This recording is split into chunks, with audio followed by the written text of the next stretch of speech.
तो चलिए हम लोग आज पढ़ेंगे मध्य प्रदेश का सामान्य ज्ञान एमपी जीके। और इसमें आप जानते हैं ये प्रश्न अक्सर जो है एमपीपीएससी है, एमपी पुलिस है, ये एमपी पुलिस कांस्टेबल है, एमपी एसआई है, पटवारी है, व्यापम की जो परीक्षाएं होती हैं, अन्य राज्य स्तरीय प्रतियोगी परीक्षाओं के लिए नवीनतम पैटर्न को ध्यान में रखकर ये तैयार किए गए हैं। इसके पहले हमने जो है मैथ्स, जो अंकगणित का प्रश्न पूछा जाता है उसके लिए भी वीडियो बना रहे हैं, उसको आप देखे होंगे। आज एमपीजीके का बनाएंगे और रीजनिंग का बनाएंगे। तो चलिए देखते हैं इसमें पहला प्रश्न क्या है। तो पहला भाग हम ले लेते हैं मध्य प्रदेश का इतिहास एवं संस्कृति। इस पर आधारित कुछ प्रश्न है। अगले वीडियो में फिर और प्रश्न देखेंगे। तो यहाँ पर देखते हैं, सबसे पहला प्रश्न देखिए, सांची के स्तूप का निर्माण किस मौर्य शासक ने करवाया था? आंसर बताएं। तो यहाँ पर चंद्रगुप्त मौर्य है, बिंदुसार है, सम्राट अशोक है, दशरथ मौर्य है। सही आंसर क्या है? सम्राट अशोक। इसकी थोड़ा सा व्याख्या देखते हैं। यहाँ पर अब आप समझेंगे, इसकी व्याख्या को देख लीजिए, इसका मतलब क्या है यहाँ। तो देखिए, सबसे पहले जो सांची का स्तूप है किस जिले में है? रायसेन जिले में है। ये विश्व प्रसिद्ध सांची के स्तूप का निर्माण तीसरी शताब्दी ईसा पूर्व में सम्राट अशोक ने करवाया था। इसे वर्ष 1989 में यूनेस्को की विश्व धरोहर की सूची में शामिल किया गया है। ठीक है, ये वर्ल्ड हेरिटेज जगह है। ठीक है। इसके बाद यहाँ पर दूसरा प्रश्न देखते हैं, खजुराहो के प्रसिद्ध मंदिरों का निर्माण किस वंश के शासकों ने करवाया था? है ना। तो आप इतिहास पढ़ते होंगे, भूल गए होंगे, 6, 7, 8वीं से ये चालू हो जाता है। तो यहाँ पर क्या आंसर है? सही आंसर क्या है? चंदेल वंश। क्या है? चंदेल वंश। ठीक है। अब इसमें हम देखते हैं चंदेल वंश कैसे है, इसकी व्याख्या समझ लेते हैं। छतरपुर जिले के, ये कहाँ पर है? कहाँ पर है ये? छतरपुर जिले में स्थित खजुराहो के मंदिरों का निर्माण 950 से 1050 ईस्वी के बीच चंदेल राजाओं द्वारा करवाया गया था। ठीक है, किसके द्वारा करवाया गया था? चंदेल रे। और ये खजुराहो का मंदिर कहाँ पर स्थित है? हाँ, छतरपुर जिले में स्थित है। और इन्हें 1986 में यूनेस्को की विश्व धरोहर घोषित किया गया था। यहाँ का कंदारिया महादेव मंदिर सबसे प्रसिद्ध है। खजुराहो के मंदिर में यहाँ पर एक मंदिर है, क्या? कंदारिया महादेव का मंदिर। ये ज़्यादा प्रसिद्ध है, लोग वहाँ पर ज़्यादा इकट्ठा होते हैं। इसके बाद ये क्वेश्चन नंबर 3 देखते हैं, तांत्या भील का वास्तविक नाम क्या था जिन्हें मध्य प्रदेश सरकार द्वारा जनजाति गौरव के रूप में सम्मानित किया गया है? तो यहाँ तांत्या भील का जो सही नाम था वो क्या था? टंडरा। क्या नाम था? टंडरा। अब थोड़ा सा समझते हैं यह तांत्या भील के बारे में। तो इसकी व्याख्या देख लेते हैं, तो आपको सारा कुछ समझ में आ जाएगा। तो देखिए, तांत्या भील को इंडियन रॉबिन हुड के नाम से जाना जाता है। किससे? थोड़ा सा देखो, इंडियन रॉबिन हुड के नाम से जाना जाता है। उन्होंने अंग्रेजों के खिलाफ विद्रोह किया था। इंदौर के भंवर कुआं चौराहे और पाताल पानी रेलवे स्टेशन का नाम अब तांत्या भील के नाम पर रखा गया है। तो इंदौर में एक भंवर कुआं चौराहा है, उस चौराहे का नाम अब क्या रख दिया गया है? तांत्या भील। ठीक है। और जो पाताल पानी रेलवे स्टेशन था, उस स्टेशन का भी नाम क्या रख दिया गया है? तांत्या भील रेलवे स्टेशन रख दिया गया है। ठीक है, समझ में आ गया। तो यहाँ पर उनका नाम जो है तांत्या भील का टंडरा या टंटिया था। क्या था? टंटिया। अब चलिए यहाँ पर अगला देख लेते हैं। चौथे नंबर का प्रश्न है, इस प्रश्न में पहुंच गए हैं। इस प्रश्न का उत्तर देखते हैं। प्रसिद्ध, थोड़ा सा देखिए तो प्रश्न क्या है। प्रसिद्ध संगीत सम्राट तानसेन का मकबरा मध्य प्रदेश में कहाँ स्थित है? तो बताओ कहाँ स्थित है? तानसेन कहाँ से प्रसिद्ध है ये?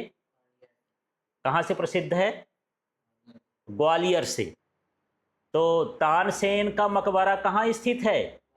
ग्वालियर में है। चलिए थोड़ा सा इसकी और जानकारी लेते हैं। तो यहाँ पर देखिए, अकबर के 9 रत्नों में से एक संगीतकार तानसेन का मकबरा ग्वालियर में स्थित है। तो इसमें 2 चीज़ें और जान लेते हैं यहाँ पर कि जो तानसेन था अकबर के 9 रत्नों में से था, है ना।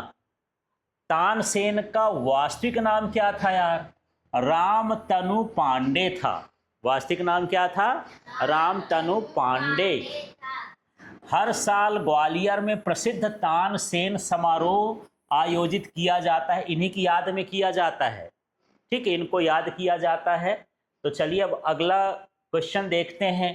क्वेश्चन नंबर 5 है, भीमबेटका की गुफाएं किसके लिए प्रसिद्ध हैं?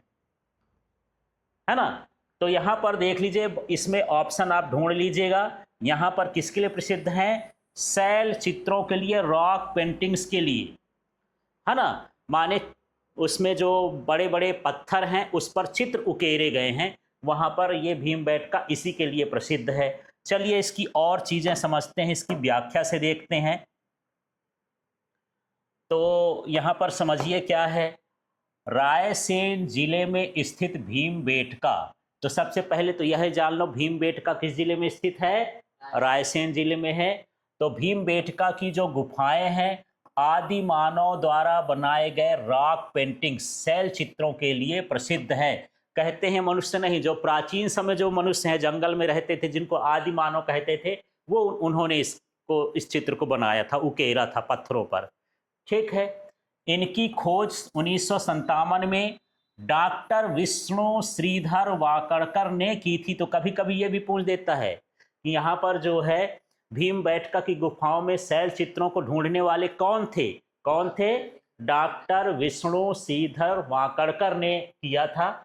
और इन्हें 2003 में यूनेस्को की सूची में शामिल किया गया, भीमबेटका को भी शामिल किया गया वर्ल्ड हेरिटेज में।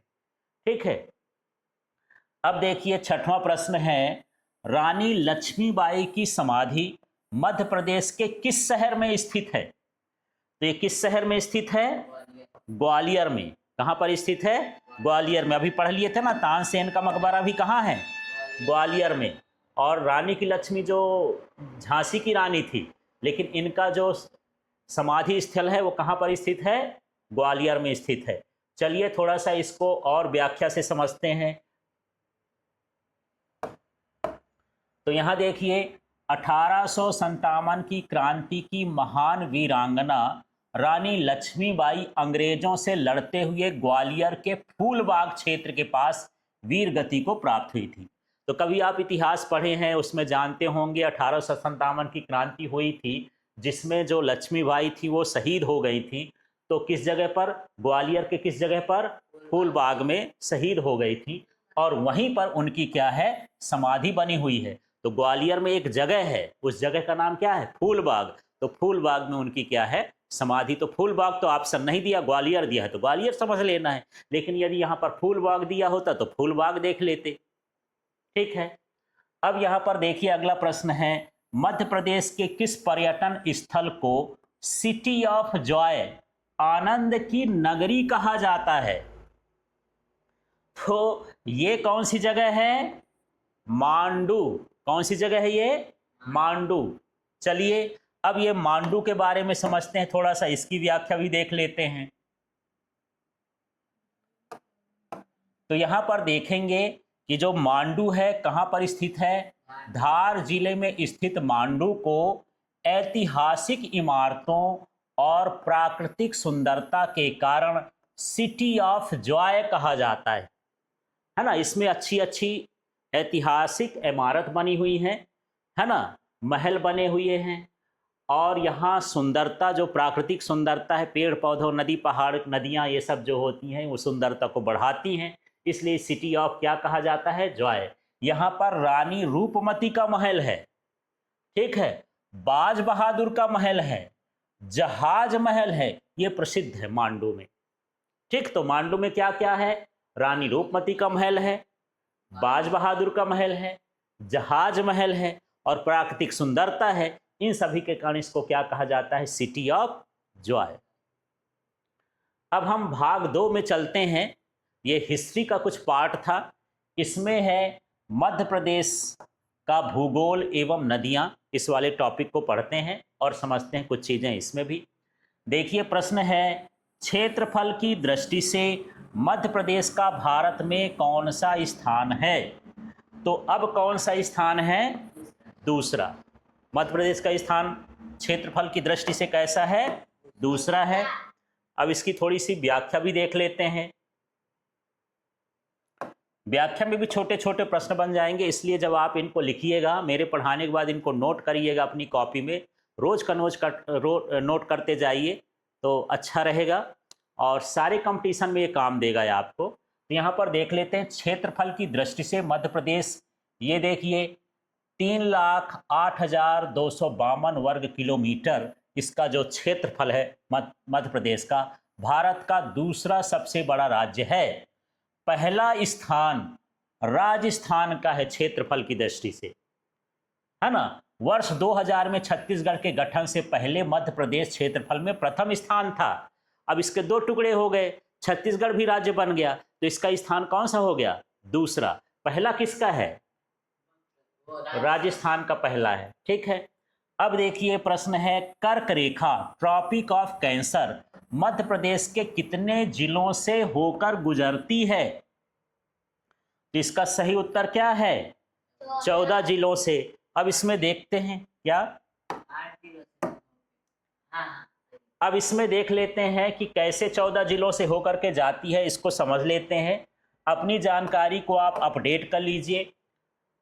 कर्क रेखा मध्य प्रदेश के ठीक मध्य से होकर गुजरती है। यह राज्य के 14 जिलों भोपाल, रायसेन, सीहोर, उज्जैन, जबलपुर और जिलों को भी ये क्या करती है? छूती है। इसके बाद प्रश्न है, मध्य प्रदेश की सबसे ऊंची चोटी कौन सी है और वह किस पर्वत श्रेणी पर है ना। तो सबसे ऊंची चोटी जो होती है मध्य प्रदेश की वो क्या है? धूपगढ़। और कौन सी पर्वत श्रेणी में है? सतपुड़ा के पर्वत श्रेणी में। कहां पर है? सतपुड़ा के पर्वत श्रेणी में। चलिए इसका भी थोड़ा सा डिटेल समझते हैं। तो यहां देखिए, धूपगढ़ चोटी मध्य प्रदेश की सबसे ऊंची चोटी है, जिसकी ऊंचाई 1350 मीटर है। कितना है? 1350 मीटर। यह होशंगाबाद, अब जो है इसका नाम क्या हो गया है? होशंगाबाद का नर्मदापुरम हो गया। पहले होशंगाबाद संभाग होता था, उस संभाग का नाम नर्मदापुरम हो गया है। जिले के पचमढ़ी में सतपुड़ा पर्वत श्रेणी के अंतर्गत महादेव पहाड़ियों पर स्थित है। तो अब ये होशंगाबाद जिला है नर्मदापुरम संभाग में, समझ लीजिए। तो वहां पर जो है पचमढ़ी है, वहां पर सतपुड़ा पर्वत श्रेणी है, उसी में धूपगढ़ की चोटी है, ठीक है। अब इसका अगला प्रश्न है, यहां पर हम 11वां प्रश्न देख रहे हैं। इस प्रश्न को देखेंगे, मध्य प्रदेश की जीवन रेखा लाइफ लाइन किसे कहा जाता है भाई? देख लो, तो कौन सी नदी कहलाती है इसमें? नर्मदा नदी। इसको हम जो है लाइफ लाइन बोलते हैं अपने एमपी का, ठीक है। क्यों बोलते हैं? देखो, नर्मदा नदी मध्य प्रदेश की सबसे लंबी नदी है। इसकी कुल लंबाई 1312 किलोमीटर है। कितना है? 1312 किलोमीटर है। मध्य प्रदेश में इसकी कितनी है? 1077, ठीक है। यह अनूपपुर जिले के अमरकंटक से निकलती है और ये एक नदी है जो पूर्व से पश्चिम की ओर बहती है। अधिकतर नदियां पश्चिम से बहती हैं और पूर्व में, है ना, जाती हैं, लेकिन ये कैसे जाती है? पूर्व से पश्चिम की ओर जाती है। और कहाँ गिरती है ये? खंभात की खाड़ी पर गिरती है। समझ में आ गया? तो इस तरह से है ये। अब अगला प्रश्न देख लेते हैं। यहां पर जो हमारे पास 12वां प्रश्न है उसको समझते हैं। 12वें प्रश्न को, चंबल नदी का उद्गम स्थल मध्य प्रदेश के किस जिले में स्थित है ना। तो चंबल नदी का जो उद्गम स्थल है कहाँ पर स्थित है? इंदौर नदी में। ठीक है, कहाँ पर है देख लेते हैं। चंबल नदी इंदौर जिले की महू तहसील के पास जाना पाव पहाड़ी से निकलती है और यह यमुना नदी की एक मुख्य सहायक नदी है। ये जा करके कहाँ पर मिलती है? यमुना नदी में मिलती है। ठीक है, तो चंबल नदी कहाँ से निकलती है? जिला कौन सा है? इंदौर है। जगह का नाम क्या है? जाना पाव पहाड़ी। ठीक है, और ये मध्य प्रदेश और राजस्थान की सीमा को बनाती है। माने नदी के एक तरफ मध्य प्रदेश, नदी के दूसरी तरफ क्या होता है? राजस्थान होता है। चलिए अब यहां पर 13वां प्रश्न देख लेते हैं। मध्य प्रदेश का सबसे ऊंचा जलप्रपात वाटरफॉल कौन सा है? तो देखिए, वैसे तो पहले यहाँ पर दूसरा जलप्रपात रहता था, चचाई का जलप्रपात, लेकिन अब बदल गया है। ये है बहुती जलप्रपात। क्या है ये? बहुती जलप्रपात। तो देखो, वर्तमान आंकड़ों के अनुसार मध्य प्रदेश का सबसे ऊंचा जलप्रपात बहुती जलप्रपात है। कौन सा जलप्रपात? बहुती जलप्रपात, जो मऊगंज कहाँ पर है? रीवा में है ना? रीवा जिले में सेलर नदी पर स्थित है। इसकी ऊंचाई लगभग कितनी है? 198 मीटर, 198। इससे पहले चचाई जलप्रपात को सबसे ऊंचा जलप्रपात माना जाता था, लेकिन अब कौन सा है? अब कौन सा है? बहुती जलप्रपात। तो ये व्याख्या भी आपको देखते जाना है। चलिए अब 14वां प्रश्न देख लेते हैं यहां पर। तो प्रश्न है, भेड़ा घाट पर स्थित धुआंधार जलप्रपात किस नदी द्वारा निर्मित होता है?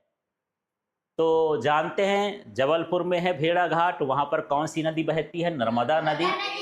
तो जो भेड़ा घाट जलप्रपात है वो कहां पर, किस नदी में बनता है? नर्मदा नदी में। थोड़ा सा और डिटेल इसका समझ लेते हैं।